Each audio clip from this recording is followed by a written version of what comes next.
This video is going to show you how to use the stove in your apartment in South Korea. There's a few things that's nice to know about it. Most of it's pretty common sense. So in Korea you usually have a way to turn off the gas going to your stove.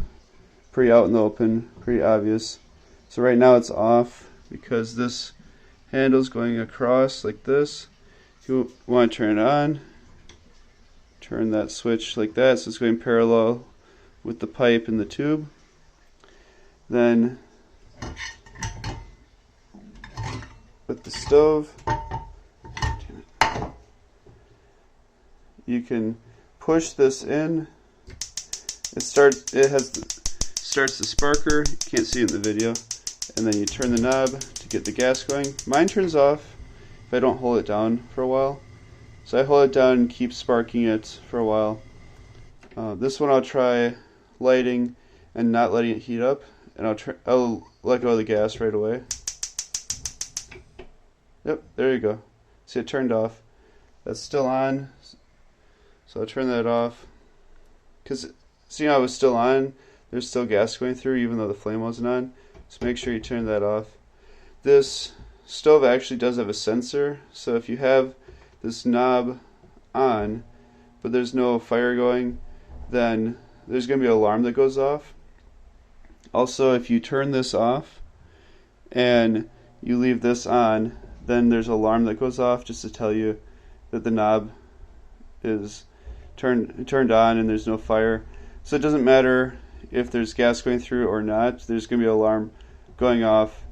If that knob is on, there's no fire. So you can see I need to leave that on for a while. Not for very long, but just for a little bit to let it heat up. I've had people comment saying I'm holding it down and sparking it for too long, but that's what I need to do with mine. And to spark it, you just push that in. So even when it's on, you can hear the sparker is igniting or engaging or whatever. And I didn't clean this up for the video, it's kind of messy. This is after a few months of cooking, so it's not too bad for a few months. Underneath there is some electrical stuff. You can see some batteries under there. So that alarm has power with those batteries. Some plug in to like a wall outlet underneath the counter, but this one has batteries. And you can see the propane tubing going into the back. So if your alarm stops working and you notice it stops working, then the batteries just need to be replaced, I'm assuming.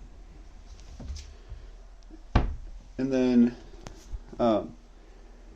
with the fan, there's different kinds of fans in Korea. This is not the normal kind that I've had, but I've definitely seen ones like this in Korea. This is fairly normal for the US, where the fan stays here, you just turn it on and off, and then there's the light switch. This light's not very good, but if it's dark in the room, it's definitely better than nothing. And then up here, there's the power for the fan and the tube going outside for the fan. And there's a little bit of storage up here usually, not much. So you could put stuff up here you don't use very often. And I don't use this at all, but also it's kind of nice. It keeps this open a little bit, so it's a little easier to get my finger in there to open the door if I ever need to. So that's the stove, that's the fan, the light, the power underneath for the alarm, the propane. And I always turn this off. I did have a gas inspector actually inspect this today. She had her little wand around the tube, around the stove. She turned it on and off. She put the wand underneath, and then she also checked the source of the gas, which I'll show you this over here.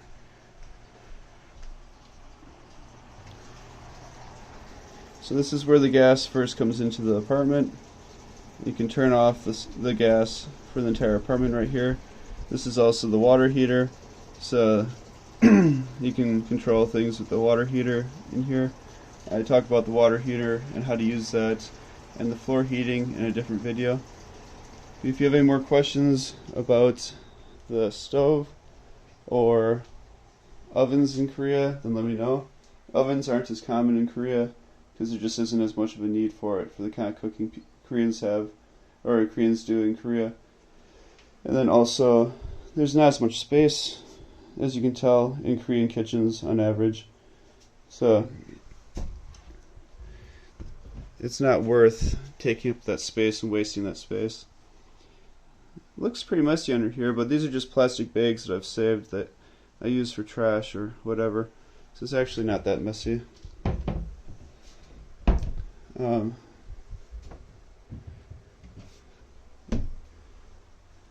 Yeah, not much in here right now. Looks pretty sad in my kitchen right now. Yeah, like I said, if you have any other questions, let me know.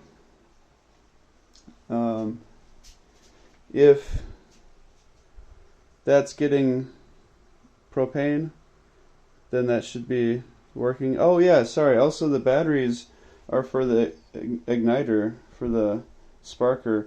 So you definitely need those batteries working for the alarm and for the sparker. I forgot to mention that. Because I was thinking about that because I saw the circuit breaker here. The circuit breaker doesn't have anything to do with the stove at my apartment. Some apartments, the stove is plugged into an outlet underneath the counter. So these are the circuit breakers, or the breakers for the circuits. So these are called breakers. They're connected to the circuit on the inside. Ooh. I actually didn't try turning it off, but I guess for the video, that was a good example of how you could turn it off and turn it back on. I really didn't try to do that, but when I'm looking through the camera and doing stuff, it's hard to use my depth perception and see where my finger is. Anyways, if that would turn off, like go down on its own, you could just flip it back up and turn it back on. So if you're not getting power to outlets or your stove or whatever, then it's probably because of your circuit breaker. If it's not because of that, then I would call your boss or your landlord if your landlord speaks English, or a co-teacher or a Korean friend, and have them help you out. So again, batteries underneath there on mine for the alarm and the sparker, the igniter. Some of them plug in underneath the counter, right underneath the stove. Some of them don't have an outlet there, so some of them plug in over here, which I don't have an outlet underneath my counter anywhere. But if you can't find where this is plugged in around here, you can't find batteries underneath, then it's probably plugged in underneath there, or there might be a different outlet and the cord is wound around and hiding somewhere else. Like I have an outlet there, so hypothetically this could get plugged in there, but just trying to think of different scenarios for someone else. Anyways, have a good day and let me know if you have any other questions.